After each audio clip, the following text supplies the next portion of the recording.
اور ایک بالکل سوشل میڈیا بھی آیا ہوا تھا، انٹرنیٹ بیس جو میڈیا ہے، تو پریس کا وہ جو پرانا رول تھا نا وہ بالکل یکسر بدل چکا ہے اب 2000 کے بعد. تو اس میں اس حوالے سے مزید کام کرنے کی میں نے سمجھا کہ ضرورت ہے، کیونکہ جو پرانی ریسرچ ورکس ہے یا جس پہ کام ہوا ہے، تحقیقی کام ہوا ہے، علمی کام ہوا ہے، اس میں زیادہ تر اس تعلقات کو جو ہے نا وہ ہسٹوریکل وے کے ساتھ یا انالیٹیکل وے کے ساتھ وہ بیان کیا گیا ہے. اور اس پہ جو 2000 کے بعد ہے اس پہ جو ہے نا مزید کام کرنے کی ضرورت ہے. تو اس لیے جو ہے نا پھر میں نے اپنے مقاصد میں یہ رکھا کہ میں ان پہ کام کروں. ٹھیک ہے. آپ نے ان کا ڈفرنس دیکھا کہ یہ جو ریلیشن شپ ہے ان کو کمپیئر کیا جائے کہ زرداری صاحب کے دور میں یا مشرف صاحب کے دور میں یا نواز شریف صاحب کے دور میں جو بھی ریلیشن شپ تھا، ایک تو پہلے آپ نے ریلیشن شپ آئیڈینٹیفائی کیا اور اس کے بعد کمپیریزن بھی کیا کہ ان میں کیا ڈفرینسز آئے. جی بالکل آپ نے درست فرمایا. صحیح. اچھا ڈاکٹر صاحب یہ بتائیں اسٹوڈنٹس کے لیے کہ آپ نے ان آبجیکٹیوز کو اچیو کرنے کے لیے کون سا ریسرچ ڈیزائن یا میتھڈالوجی اڈاپٹ کی؟ سر میرا کانٹینٹ انالیسس تھا. ٹھیک ہے. اور ڈاکٹر صاحب آپ نے کنٹینٹ انالیسس کے لیے جو ڈیٹا کلیکٹ کیا وہ کس طرح ڈیٹا کلیکٹ کیا؟ سر اس کے لیے میں نے اخبارات سلیکٹ کیے جو ان ادوار میں چھپتے رہے، اور پھر ان اخبارات سے ریلیٹڈ جو مٹیریل تھا میں نے نیشنل لائبریری آف پاکستان سے وہاں سے جا کے کلیکٹ کیا. اور اگر مجھے وہاں کوئی نہیں ملا تو پھر میں نے ان اخبارات کی ویب سائٹ سے بھی، آج کل ان کا ویب سائٹ پہ بھی جو ہے نا ان کا جو آرکائیو ہے تو اس تک ایکسیسیبلٹی ہوتی ہیں، وہاں سے میں نے سلیکٹ کیا. پھر جو یو ایس ایمبیسی ہے وہاں پہ ایک ڈیٹا بیس ہے لیکسس اینڈ نیکسس، ٹھیک ہے، وہاں سے بھی میں نے مواد لیا. سر اسٹوڈنٹس کو بتائیں کون کون سے اخبارات آپ نے سلیکٹ کیے تھے ڈیٹا کلیکشن کے لیے؟ سر ان تینوں ادوار میں تقریباً 400 اخبارات ملکی سطح پہ، لوکل سطح پہ چھپتے تھے. صحیح. تو اس میں نے پھر پرپزیو سیمپلنگ کے تحت 4 اخبارات سلیکٹ کیے. سر جو ڈیٹا آپ کے پاس اتنا بلک میں آیا، آپ نے ویب سائٹ سے بھی ڈیٹا لیا، آپ نے مختلف جگہوں سے کوشش کی کہ آپ کو جو پریویس اخبارات ہیں 2000 بعد کے جو چھپے ہوئے وہ مل جائیں، تو آپ نے اس ڈیٹا کا انالیسس کیسے کیا؟ ڈاکٹر صاحب اس کے لیے پھر ظاہر ہے اتنا لمبا پیریڈ تھا، 15 سال، اور پھر ہر حکومت کے 5 سال تھے. جی جی. تو اس میں پھر ایک سیمپلنگ ٹیکنیک ہے، کنسٹرکشن آف ویک، ٹھیک ہے، کہ آپ جو ہے نا ان کو جو اس پیریڈ ہے اس کو ویکس میں سلیکٹ کرے، اور پھر اس ویک میں جو ہے نا ایک ویک سے مثلاً اگر آپ نے منڈے لیا تو پھر نیکسٹ ویک سے آپ ٹیوزڈے لے لیں، پھر اس سے جو الگ نیکسٹ ویک ہے اس سے آپ لے لیں تھرسڈے لے لیں، اور اس طرح باری باری تاکہ وہ سیمپلنگ کے اصولوں کو مد نظر رکھتے ہوئے اور ان کی ریپریزنٹیشن ہو جائے. تو پھر ڈیٹا کے لیے میں نے یہ ٹیکنیک یوز کی. سر ڈیٹا آ گیا، ڈیٹا کو آپ نے مینولی انالائز کیا یا این وی او کسی سافٹ ویئر کے تھرو انالائز کیا؟ سر ڈیٹا کو میں نے جو اخبارات سے لیا وہ میں نے مینولی کیا، پھر اس کو جو ہے نا پھر میں نے N V O software اور ایس پی ایس ایس میں جو کوڈ شیٹ بنائی تھی، جی کوانٹیٹیو انالیسس میں کنورٹ کر کے اس میں اس کے کیٹیگریز وغیرہ بنا کے اور کانسیپٹس وغیرہ بنا کے اس میں پھر N V O software میں اور ایس پی ایس ایس کے ذریعے اس کا انالیسس کیا. سر ٹھیک ہے. سر آپ کی فائنڈنگز کیا رہی اسٹڈی کی؟ سر فائنڈنگز بڑی انٹرسٹڈ رہی. میرا یہ تھا کہ پہلے یہ تھا کہ ہم ایکسٹینٹ کو دیکھیں کہ میڈیا گورنمنٹ ریلیشنز کو اخبارات کس حد تک دیکھتا ہے یا اس کو کوئی کوریج بھی دیتا ہے کہ نہیں. تو جو میری فائنڈنگز تھی اس میں یہ تھا کہ اس مسئلے کو جو ہے نا جو سلیکٹڈ اخبارات تھے انہوں نے کافی حد تک کوریج دی، یعنی اس میں جو ڈیلی نیوز ہے سٹوریز بھی اس پہ چھپی، اس پہ کالم بھی چھپے، اور اس پہ ایڈیٹوریل بھی چھپے حکومت میڈیا تعلقات کے حوالے سے، اس میں لیٹر ٹو ایڈیٹرز بھی چھپے. اس طرح مختلف جو ہے نا، اور اس میں کافی سارے جو ہے نا، تو اس میں جو ہے نا کافی حد تک جو ہے نا اس مسئلے کو یعنی اخبارات نے زندہ رکھا. جس طرح اس کا ایک ہے کہ میڈیا گورنمنٹ ریلیشن ایک ایشو ہے، تو اس کو واقعتاً اخبارات نے زندہ رکھا. سر پازیٹیو ریلیشن آپ نے دیکھا میڈیا کا گورنمنٹ، جیسے مشرف صاحب کی گورنمنٹ تھی وہاں پہ، یا سرداری صاحب کی یا نواز شریف صاحب کی، تو وہاں پہ کیا سملیرٹیز اور ڈفرینس آپ نے فائنڈ آؤٹ؟ جی سر میرا ایک ریسرچ کویسچن یہ بھی تھا کہ تینوں ادوار میں سے کس دور میں زیادہ میڈیا جو ہے نا تعلقات اچھے رہے اور خراب رہے. صحیح. تو میری جو فائنڈنگز تھی اس میں یہ آیا کہ مشرف کے دور میں تعلقات زیادہ خراب رہے. اور انٹرسٹنگلی جب میں نے یہ بھی انالائز کیا کہ اچھے تعلقات کس دور میں رہے، یعنی میڈیا کو فیسیلیٹیٹ کس نے کیا زیادہ، تو جو ڈیٹا میرے پاس آئے اور جو فائنڈنگز آئے اس میں بھی یہ تھا کہ مشرف کے دور میں فیسیلیٹیشن کے لیے زیادہ وہ ہوا تھا، چونکہ اس دور میں جو ہے نا انہوں نے انٹروڈیوس کیا تھا شروع میں 2001-2002 میں، جو انہوں نے پرائیویٹ میڈیا کے لیے ایک میدان کھولا ہوا تھا، پیمرا وغیرہ اور باڈیز وغیرہ بنی تھی، تو اس میں یہ بھی ایک انٹرسٹنگ فائنڈنگ آئی کہ اس دور میں میڈیا فیسیلیٹیشن کے لیے بھی کام ہوا تھا۔ اچھا سر، آپ نے بڑا اچھا اس کو ڈیٹیل میں بتایا کہ مشرف صاحب کے دور میں فیسیلیٹیٹ بھی کیا گیا میڈیا کو، کیونکہ پرائیویٹ میڈیا چینلز جو ہے نا اوپن کیے گئے اور مختلف باڈیز بنائی گئی جس میں پیمرا بھی تھی، تو اور مشرف صاحب کے دور میں تعلقات بھی تلخی کے اس میں رہے۔ جی بالکل۔ اچھا ایک چیز اور یہ بتائیے گا کہ ظاہر ہے یہ میڈیا تو آج بھی شاید اس وقت سے بھی زیادہ اہمیت اختیار کر گیا ہے، اور آج کل سوشل میڈیا بھی اس میں ان ہو گیا ہے، تو آپ کیا سمجھتے ہیں کہ آپ کی جو ریسرچ کی فائنڈنگز ہیں، جو آپ کی اسٹڈی ہے، جو 3 ادوار کو کر رہی تھی، ایکسپلور کر رہی تھی ریلیشن شپ کو، تو آج کے دور میں وہ کتنے امپلیکیبل ہیں سوسائٹی کے لیے؟ سر ایک تو یہ ہے کہ جو اسٹوڈنٹس ہے، ظاہر ہے یہ ایک ہر جو ریسرچ ورک ہوتا ہے ایک سیڑھی ہوتی ہے، اور اس کا کوئی انتہا نہیں ہے سوشل ریسرچ ورک میں، اس کی کوئی جو ہے نا وہ بالکل انتہا نہیں ہے، تو اس پہ جو ہے نا اس کو لٹریچر ریویو کے لیے بھی استعمال کیا جا سکتا ہے۔ پھر اس حوالے سے جو اسی ٹاپک سے ریلیٹڈ یا اسی ٹاپک کو کسی اور سے میں نے اگر کنٹینٹ انالیسز استعمال کیا ہے تو باقی اسٹوڈنٹس یا کوئی ریسرچ اسکالر جو ہے نا اس کو سروے ٹیکنیک سے بھی دے سکتے ہیں، کیس اسٹڈی کے تھرو بھی اس کو دیکھ سکتے ہیں، مختلف طریقوں سے ریسرچ کے جو ٹیکنیک سے ان سے ریپلیکیٹ بھی کر سکتے ہیں ڈاکٹر صاحب، اور پھر ان سے جو ریلیٹڈ ٹاپکس ہے، مثلا اس کے بعد بھی ایک دور اس کے بعد بھی آ گیا ہے، ایک دور تقریباً کمپلیٹ ہونے والا ہے، تو اس پہ بھی جو ہے نا وہ ریسرچ کی جا سکتی ہے۔ صحیح ڈاکٹر صاحب، جو آپ کی فائنڈنگز ہیں، مثال کے طور پر جیسے آپ نے بتایا کہ مشرف کے دور میں تلخیاں زیادہ تھیں لیکن فیسیلیٹیشن بھی تھی، نئے نئے جو ہے نا وہ چینل کھلے، اور میں بھی زرداری صاحب کے دور میں یا میں بھی نواز شریف صاحب کے دور میں حالات کچھ بہتر بھی ہوئے ہوں میڈیا کے ساتھ، تو وہ جو کانٹیکس تھا اس کو بھی میرا خیال ایکسپلور کرنے کی ضرورت ہے کہ نئے لوگ جو نئے ریسرچر اس فیلڈ میں آ رہے ہیں وہ یہ دیکھیں کہ وہ تعلقات بہتر کیوں تھے یا کیوں نہیں تھے،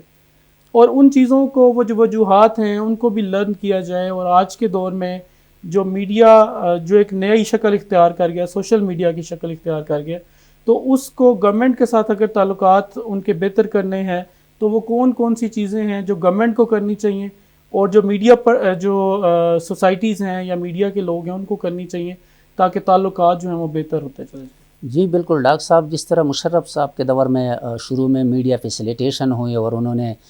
پرائیویٹ میڈیا کے لیے جو پاکستان کا ایپک ہے اس کو کھول دیا، بعد میں کچھ ایسے مسائل آ گئے ان کے آخری ادوار میں جس میں لائر مومنٹ تھا اور ریسٹوریشن آف جوڈیشری تھا، 1.5 جو مومنٹ چلی اس کے ساتھ جو ہے نا وہ میڈیا کے ساتھ تعلقات خراب ہو گئے۔ پھر انٹیریئر سندھ کا جو میڈیا تھا یا بلوچستان کے حوالے سے یا فاٹا کے حوالے سے جو سچویشن تھی اس پہ جو ہے نا میڈیا کا ایک الگ پوائنٹ آف ویو تھا، مشرف صاحب اور اس کی گورنمنٹ کا ایک الگ پوائنٹ آف ویو تھا۔ پھر جب زرداری صاحب کا دور آیا تو اس دور میں میڈیا جو ہے نا انہوں نے اس میں جو ہے نا یعنی سنسنخیزی میں اضافہ ہوا تھا۔ پھر جب نواز شریف دوری حکومت آیا ڈاکٹر صاحب تو اس میں جو ہے نا میڈیا جو ہے نا آپس میں ڈیوائیڈ ہو گیا تھا، کچھ میڈیا کا ایک پورشن تھا جو ہے وہ حکومت کو سپورٹ کر رہا تھا، اور کچھ جو میڈیا تھا اس کا ایک سیگمنٹ جو ہے نا وہ حکومت کو سختی سے کرٹیسائز کر رہا تھا۔ تو میرا خیال ہے آپ کی اسٹڈی ایک وے فارورڈ ہے کہ میڈیا اور گورنمنٹ کا جو ریلیشن شپ ہے وہ کس طرح پازیٹیو بنایا جا سکتا ہے، یا کون سے ایسے اقدامات کیے جا سکتے ہیں جس سے میڈیا، چاہے وہ سوشل میڈیا ہو، چاہے وہ پرنٹ میڈیا ہو، چاہے وہ الیکٹرانک میڈیا ہو، اس کے ساتھ گورنمنٹ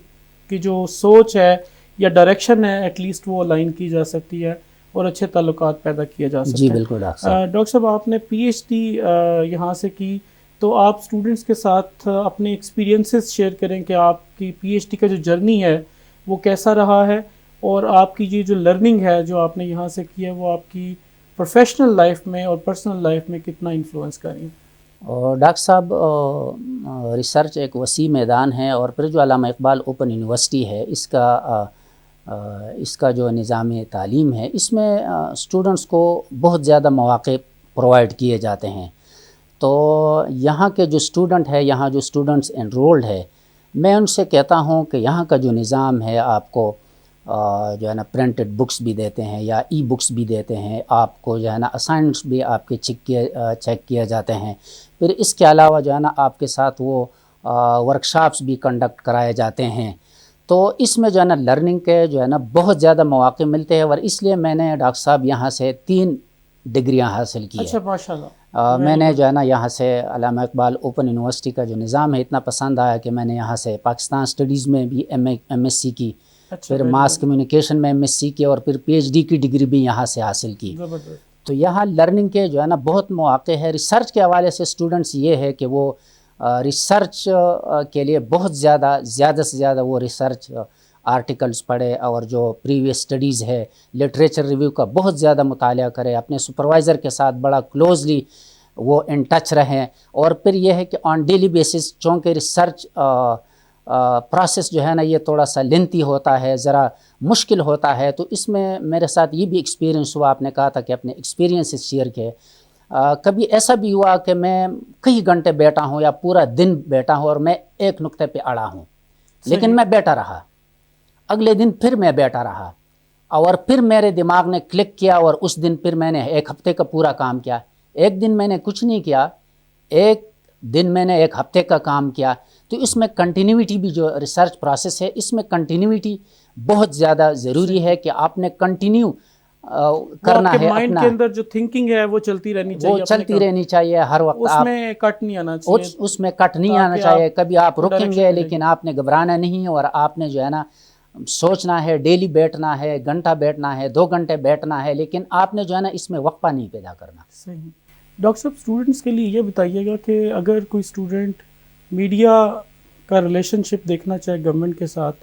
تو کون سے ایسے آسپیکٹس ہیں جن پہ فردر ریسرچ ہو سکتی ہے؟ اور ڈاکٹر صاحب 3-4 ایریاز میں نشاندہی کروں گا اسٹوڈنٹس کے لیے. ایک تو یہ ہے کہ آج کل کے دور میں، بلکہ گزشتہ تقریباً 10-15 سالوں سے جو ایوننگ ٹاک شوز ہے، اس میں آپ نے آبزرو کیا ہوگا کہ بڑی ہیٹڈ ڈیبیٹ ہوتی ہے، اور جو گورنمنٹ آف دا ڈے ہے اس پہ بڑی کرٹیسزم ہوتی ہے. تو ان کا جو ہے نا ایوننگ ٹاک شوز کا کیا امپیکٹ ہے گورنمنٹ میڈیا ریلیشنز پہ، اس پہ ریسرچ ہو سکتی ہے. پھر یہ ہے کہ ڈاکٹر صاحب آپ نے بھی مطالعہ کیا ہوگا کہ میڈیا کے حوالے سے جب بھی کوئی قانون سازی ہوتی ہے تو جو صحافی حضرات ہے یا جو صحافی برادری ہے اور حکومت، ان کا آپس میں بہت زیادہ اس میں گیپ ہوتا ہے، اور آپس میں شکوک و شبہات کا اظہار کیا جاتا ہے. تو اس حوالے سے کہ جو میڈیا ریلیٹڈ جو قانون سازی ہے، اس کا جو ہے نا میڈیا گورنمنٹ ریلیشنز پہ کیا اثرات ہوتے ہیں. پھر جو ڈسٹریبیوشن آف جو گورنمنٹ ایڈورٹیزمنٹ ہے، جو حکومتی اشتہارات تقسیم ہوتے ہیں، اس کا بھی، اس میں بھی یہ کہا جاتا ہے اور یہ بلیف ہے کہ جو گورنمنٹ آف دا ڈے ہوتی ہے، جو وہ اپنا جو اس کا لائک مائنڈڈ میڈیا ہوتا ہے یا اخبارات ہوتے ہیں یا چینل ہوتے ہیں، ان کو وہ زیادہ ڈسٹریبیوشن کرتے ہیں، اور جو کرٹیسائز کرنے والے اخبارات یا میڈیا ہاؤسز ہوتے ہیں ان کو وہ اشتہارات نہیں دیتے، یا پھر ان کو کم اشتہارات دیتے. تو اس میں ایڈورٹیزمنٹ کا کیا رول ہے، اس حوالے سے بھی جو ہے نا اس پہ ریسرچ ہو سکتی ہے. اور پھر آج کل پرانے ادوار میں اگر ہم دیکھیں، اگر تاریخ پہ نظر ڈالیں، تو 2-4 میڈیا ہاؤسز تھے، جس میں ڈان میڈیا ہے یا نوائی وقت گروپ ہے یا جنگ گروپ ہے. یہ پاکستان کے ابتدائی سے موجود ہے. اب آج کل جو ہے نا سرمایہ کے بل بوتے پہ مزید جو ہے نا سرمایہ کاروں نے یا انڈسٹریلسٹ نے، بزنس مینوں نے اس میں میڈیا سیکٹر میں بھی انویسٹمنٹ کی ہے. ٹھیک ہے. تو یہ جو political economy of media Pakistan میں بھی ایمرج کر گیا ہے، اس کا کیا امپیکٹ ہے میڈیا گورنمنٹ ریلیشنز پہ، تو اسٹوڈنٹس کو میں سجیسٹ کروں گا کہ وہ ان ایریاز کو بھی فیوچر میں دیکھ لیں. صحیح. بہت شکریہ ڈاکٹر غنی الرحمان صاحب، آپ نے تفصیل کے ساتھ اپنی ریسرچ کی جو جرنی ہے اور ریسرچ کا جو پروسیس آپ نے پی ایچ ڈی میں کیا وہ اسٹوڈنٹس کے ساتھ شیئر کیا. امید ہے کہ اسٹوڈنٹس نے اس سے فائدہ بھی اٹھایا ہوگا. میں آخر میں یہ کہوں گا کہ جیسے ڈاکٹر صاحب نے آپ کو بتایا کہ ایک تو یہ کہ ڈینس لٹریچر کا مطالعہ کریں، یعنی اتنا لٹریچر پڑھیں کہ آپ کی اسٹڈی آپ کے لیے بالکل واضح اور کلیئر ہوتی چلی جائے کہ آپ کے آبجیکٹیوز ڈرائیو ہوں آپ کے لٹریچر سے،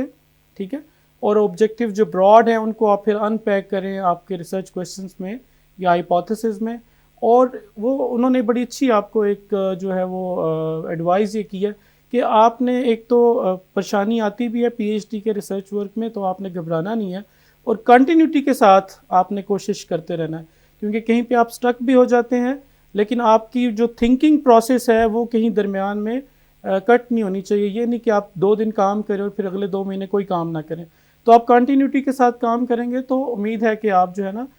ٹائملی اپنی ریسرچ کو کنڈکٹ کر پائیں گے. اسی کے ساتھ میں پروگرام